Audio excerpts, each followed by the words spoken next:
Hi all, നമ്മളിന്ന് discuss ചെയ്യാൻ പോകുന്നത് സെക്കൻഡ് ചാപ്റ്ററിലെ ലെറ്റസ് അസസിലെ ക്വസ്റ്റ്യൻ ആൻസേഴ്സ് ആണ്. ആദ്യത്തെ ചോദ്യം നോക്കിക്കോളൂ.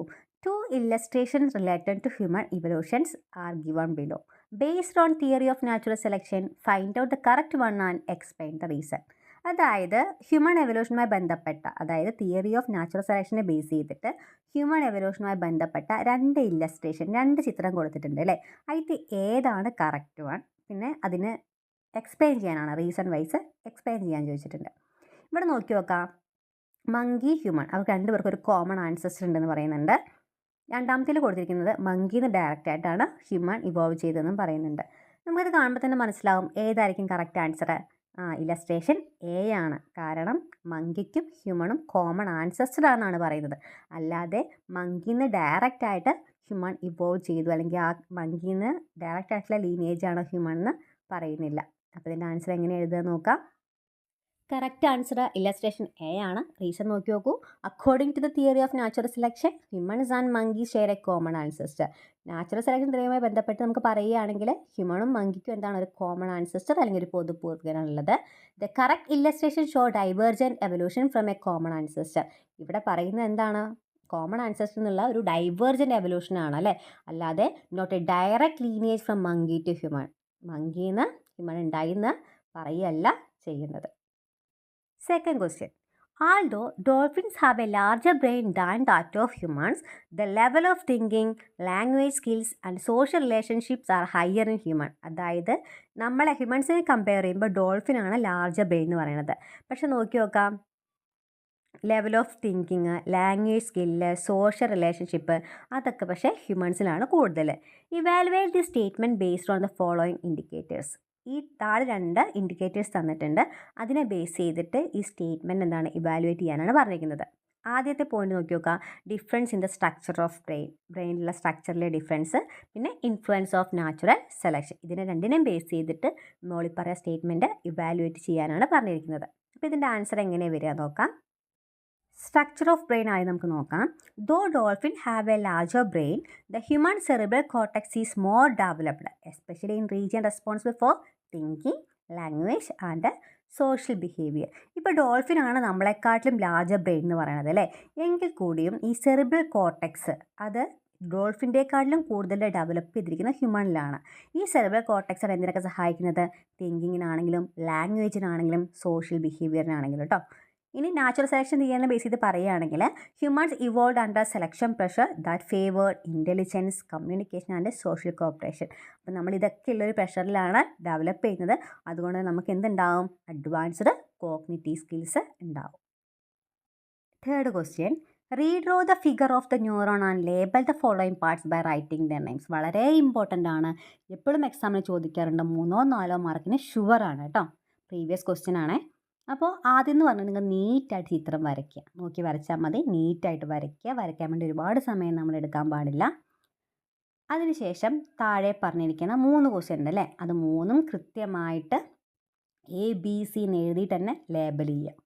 വെറുതെ ലേബൽ ചെയ്താൽ പോരാ. കാണുന്ന ആൾക്ക് മനസ്സിലാവണം Aയുടെ ആൻസർ ഇതാണ്, അല്ലെങ്കിൽ Bയുടെ ആൻസർ ഇതാണ്, Cയുടെ ആൻസർ ഇതാണ്. ആ രീതിയിൽ തന്നെ മനസ്സിലാവണം. അപ്പോൾ 3-4 മാർക്കിന് ഉണ്ടാവും. റീഡ്രോ ചെയ്യുന്നതിന് 1 മാർക്കാണ്, ബാക്കി മാർക്ക് ലേബൽ ചെയ്യുന്നതിനാണ്. ആദ്യത്തെ ചോദ്യം നോക്കാം. The part of the neuron that receive impulse from the adjacent neuron.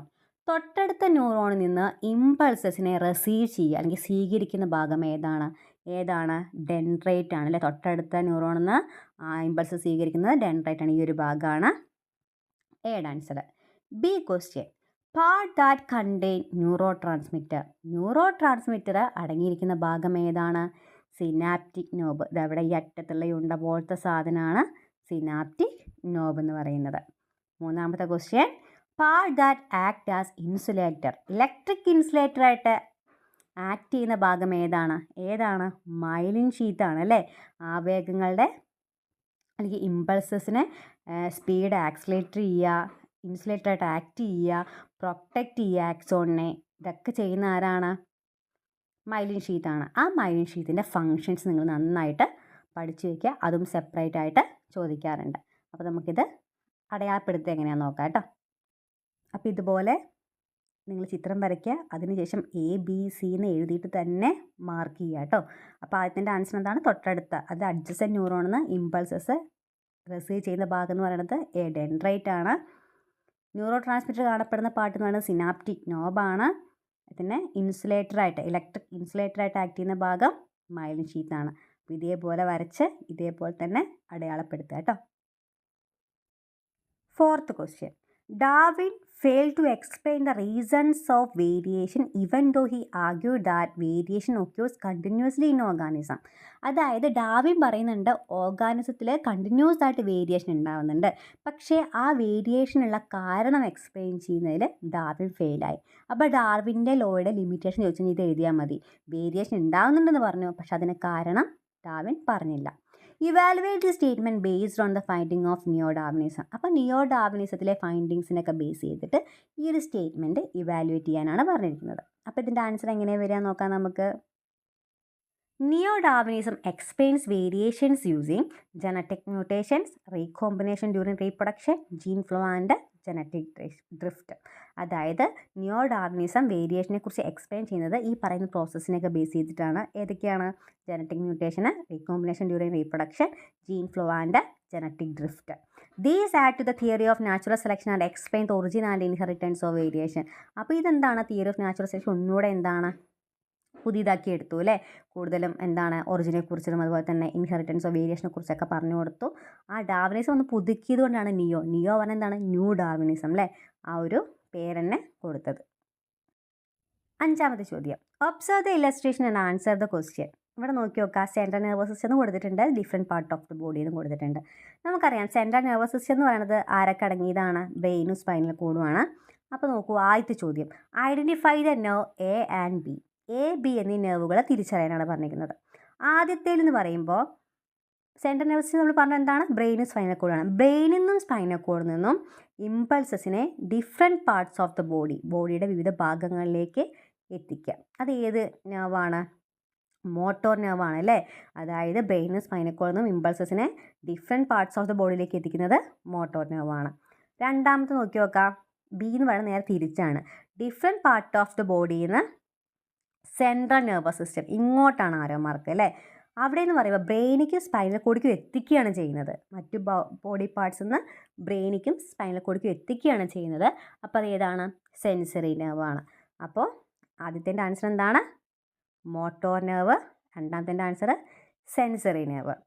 R message being exchange between A and B explain. എയും ബിയും തമ്മിൽ, അതായത് സെൻസറി ന്യൂറോണും മോട്ടോർ ന്യൂറോണും തമ്മിൽ പാർട്സ് എന്താണ് മെസ്സേജ് എക്സ്ചേഞ്ച് ചെയ്യുമെന്നാണ് ചോദിച്ചിരിക്കുന്നത്. അപ്പോൾ അതിൻ്റെ ആൻസർ നമുക്ക് എങ്ങനെ എഴുതുക നോക്കാം.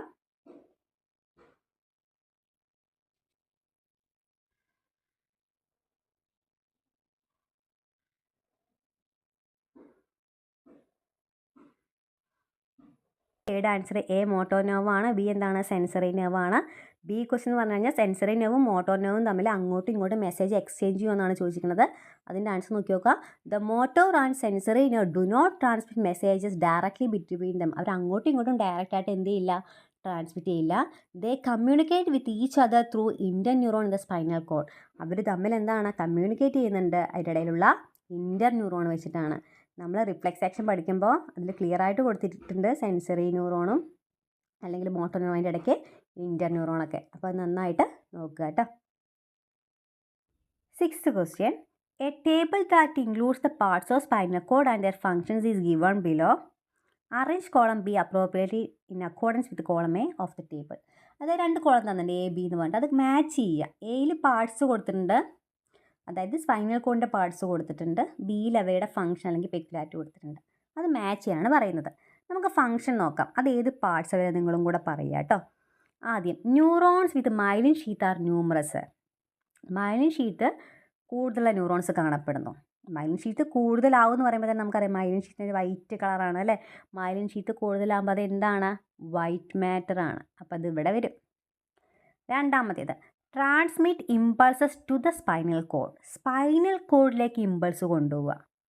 അത് ഡോൾസൽ റൂട്ടാണോ വെൻട്രൽ റൂട്ടാണോ? ടു ദ സ്പൈനൽ കോഡ് ആയതുകൊണ്ട് അതെന്താണ്? ഡോർസൽ റൂട്ടാണ്.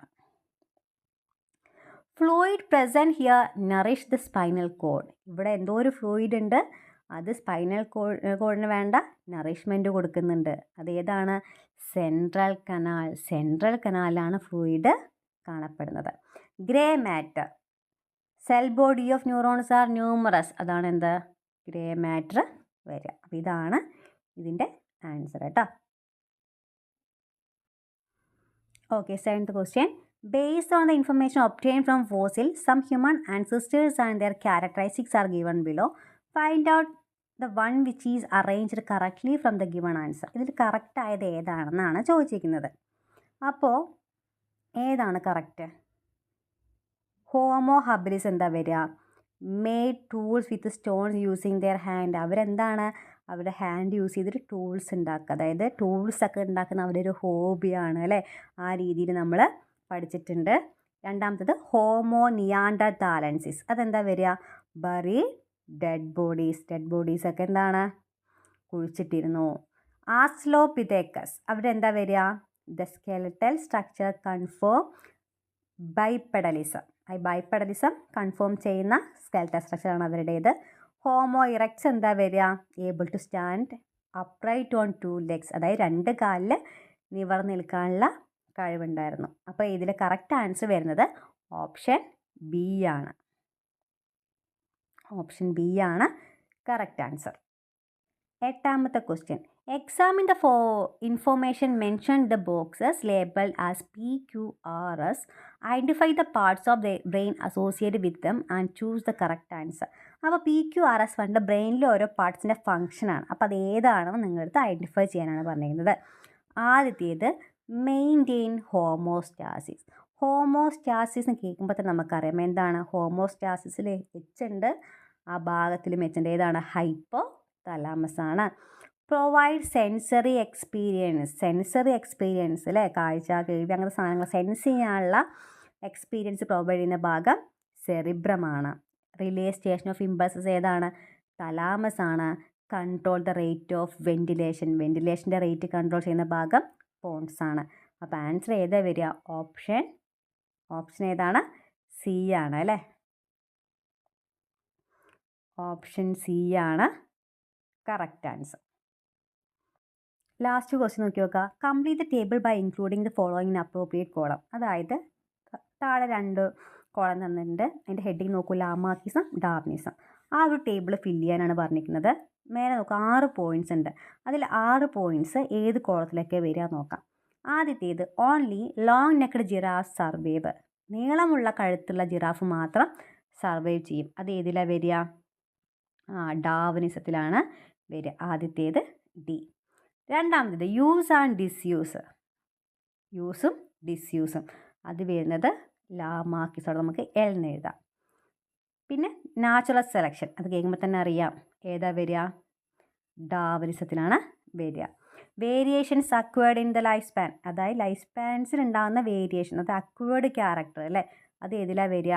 ലാമാർക്കിസത്തിലാണ് വരിക. Then through continuous use giraffe necks elongate. Continuous ആയിട്ട് യൂസ് ചെയ്തിട്ട് ജിറാഫിൻ്റെ നെക്ക് എലോങ്ങേറ്റ് ചെയ്തു. അത് ഏതാ വരിക? ലാമാർക്ക് വരും, Lamarckism. Inheritance of variation Darwinism. ഇതാണ് കറക്റ്റ് ആൻസറായിട്ട് വരുന്നത്. ഓക്കെ അല്ലേ? അപ്പോൾ ഇത്രയാണ് ലെറ്റസസിലെ ക്വസ്റ്റ്യൻ ആൻസേഴ്സ്. നിങ്ങൾ നല്ലപോലെ വായിക്കുക, നന്നായിട്ട് പഠിക്കുക. ഈ രീതിയിലുള്ള ക്വസ്റ്റ്യൻസൊക്കെ നമുക്ക് പ്രതീക്ഷിക്കാം.